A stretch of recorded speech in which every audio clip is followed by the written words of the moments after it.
আজকে আমি নিয়ে এসেছি 2025 সালের মাধ্যমিক পরীক্ষার্থীদের উদ্দেশ্যে পর্ষদের টেস্ট পেপারের 241 নম্বর পেজের ভৌতবিজ্ঞানের গ্রুপ এ ও গ্রুপ বি এর অ্যান্সার।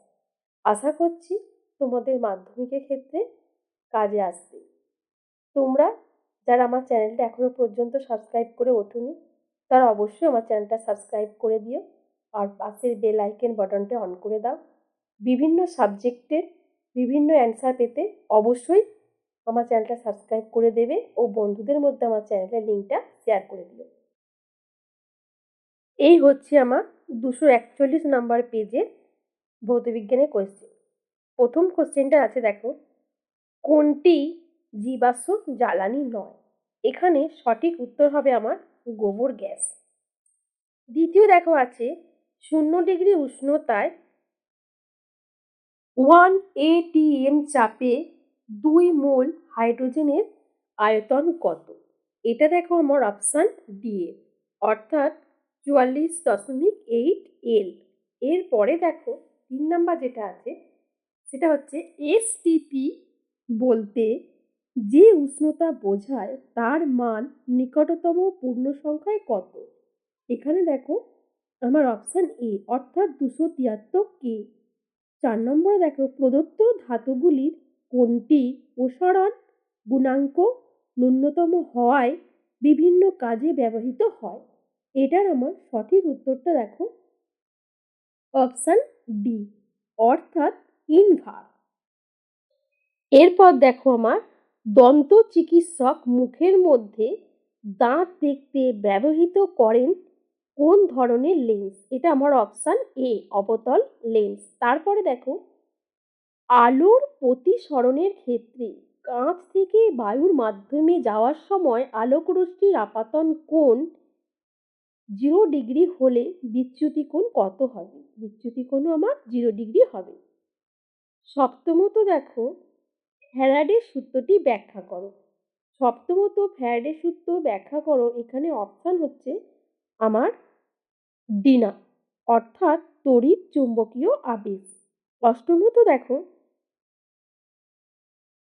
236 আর এর তেজস্ক্রিয় পরিবর্তনে 232 RN এর পরিণত হয়। নির্গত কণাটির নাম কি? এখানে আমার অপশান এ, অর্থাৎ আলফা কণা। নবমত কোনটি ক্ষার ধাতু নয়? এটা আমার অপশান ডি, অর্থাৎ এ এল। এরপর আমার দশমত হচ্ছে কোনটি তড়িৎ পরিবহনের ক্ষমতা ন্যূনতম? এর অপশান আমার ডি, অর্থাৎ কঠিন কে সি এল। এরপর আমার অপশান 11, এখানে দেখো ভোল্ট মিটারে অ্যাসিড মিশ্রিত জলের তড়িৎ বিশ্লেষণের সময় ক্যানোডিক কি মুক্ত হয়? এটার আমার সঠিক উত্তর হচ্ছে অপশান বি, অর্থাৎ জারণ ঘটে ও O2 মুক্ত হয়। এরপর দেখো 12 নম্বরে ফেরিক ক্লোরাইডের জলীয় দ্রবণে যা দিলে বাদামি অধঃক্ষেপণ পড়ে সেই দ্রবণটি হলো আমার অপশান বি, অর্থাৎ অ্যামোনিয়া দ্রবণ। 13 আছে দেখো কোন ধাতুটি ব্রোঞ্জ ও কাঁসা দুটোতেই থাকে? সেটা হলো আমার অপশান সি, অর্থাৎ তামা। এরপরে আমি দেখব তোমাদের 14 নম্বরে কি কোয়েশ্চেন দেওয়া আছে।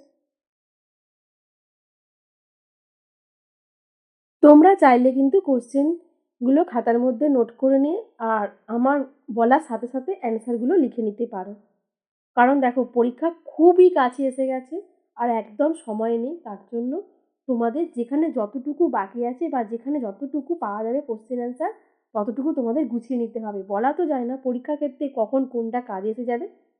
এবার 14 নম্বরে দেখো আমাদের যেটা রয়েছে সেটা হলো যে যন্ত্রের সাহায্যে যান্ত্রিক শক্তিকে তড়িৎ শক্তিতে পরিবর্তিত করা হয় সেটির নাম কি? এখানেও দেখো আমার অপশান ডি, অর্থাৎ ভোল্ট মিটার। এরপর আমি তোমাদের গ্রুপ বি এর অ্যান্সারগুলো বলে দেব, তোমরা আমার বলার সাথে সাথে নোট করে নাও। বায়ুমণ্ডলের কোন স্তরে ঝড়, মেঘ ও বৃষ্টিপাত দেখা যায়। এটা হলো স্ট্র্যাটোস্ফিয়ার স্তরে। দ্বিতীয়ত, জীবাশ্ম জ্বালানি অতিরিক্ত ব্যবহারের একটি কুপ্রভাব লেখো। এটার উত্তর হবে গ্রিনহাউস গ্যাসের পরিমাণ বৃদ্ধি পাবে। এবার যেটা আছে সেটা হচ্ছে দেখো অথবা দেয়া আছে, দিয়ে লেখা আছে বাতাসে কার্বন ডাইঅক্সাইড গ্যাসের পরিমাণ কমানোর জন্য কয়লা ও প্রাকৃতিক গ্যাসের মধ্যে কোনটি বেশি উপযোগী সেটা লেখো। এখানের মধ্যে হচ্ছে প্রাকৃতিক গ্যাসটা বেশি উপযোগী। এরপরে দেখো লেখা আছে সত্য অথবা মিথ্যা লেখো। বাস্তব গ্যাসের অণুগুলির সসীম আয়তন আছে, এটা আদর্শ গ্যাস থেকে বিচ্যুতির একটি কারণ, এইটা আমার সত্য। এরপর দেখো আদর্শ গ্যাসের চাপ কত হলে তার আয়তন শূন্য হবে, এর উত্তর হচ্ছে আমার 0K বা -273°C। এরপরে দেখো 5-এ আছে কোনো কঠিন ব্লকের তাপ পরিবহনের হার ব্লকের দৈর্ঘ্যের সমানুপাতিক না ব্যস্তানুপাতিক। অর্থাৎ কোনো কঠিন ব্লকের তাপ পরিবহনের হার ব্লকের দৈর্ঘ্যের সমানুপাতিক না ব্যস্তানুপাতিক। এখানে উত্তর হবে আমার ব্যস্তানুপাতিক। এরপর দেখো 6 নম্বরে আছে বিক্ষেপণ মাত্রার সঙ্গে আলোর তরঙ্গ দৈর্ঘ্যের সম্পর্ক কি?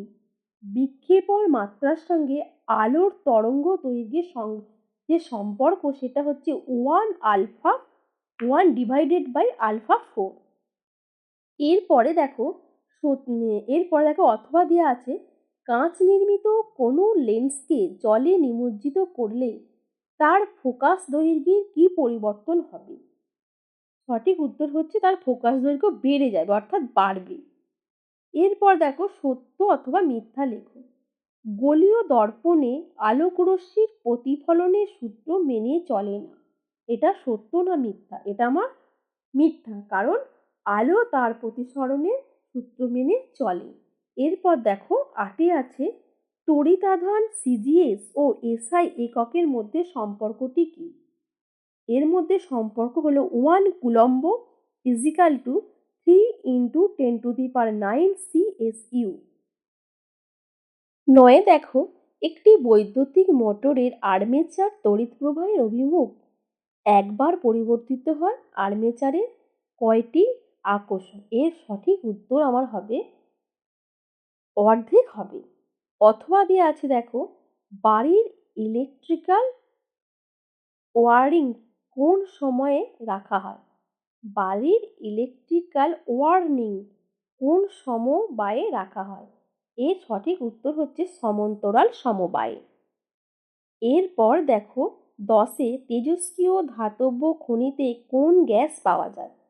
তেজস্ক্রিয় ধাতব খনিতে আমার হিলিয়াম গ্যাস পাওয়া যায়। 11 নম্বরে দেখো জলের চেয়ে হালকা একটু ক্ষার ধাতুর নাম। জলের চেয়ে হালকা একটি ক্ষার ধাতুর নাম হলো লিথিয়াম। এরপর শূন্যস্থান পূরণ করো। প্রথম পর্যায়কে ড্যাশ পর্যায় বলে? প্রথম পর্যায়কে অতিহ্রস্ব পর্যায় বলা হয়। তাহলে বন্ধুরা তোমরা অবশ্যই কিন্তু এই কোশ্চেন অ্যান্সারগুলো করে নেবে। সাথে সাথে যারা আমার চ্যানেলটা এখনো সাবস্ক্রাইব করোনি তারা আমার চ্যানেলটা সাবস্ক্রাইব করে নিও, আর বন্ধুদের মধ্যে আমার চ্যানেলের লিঙ্কটা শেয়ার করে দিও। আমার চ্যানেলে বিভিন্ন সাবজেক্টে বিভিন্ন রকম কোশ্চেনে অ্যান্সার করানো হয়। কোনো অ্যান্সার তোমাদের প্রয়োজন তোমরা অবশ্যই আমাকে কমেন্ট করে জানিও। পরের কোশ্চেন দেখো,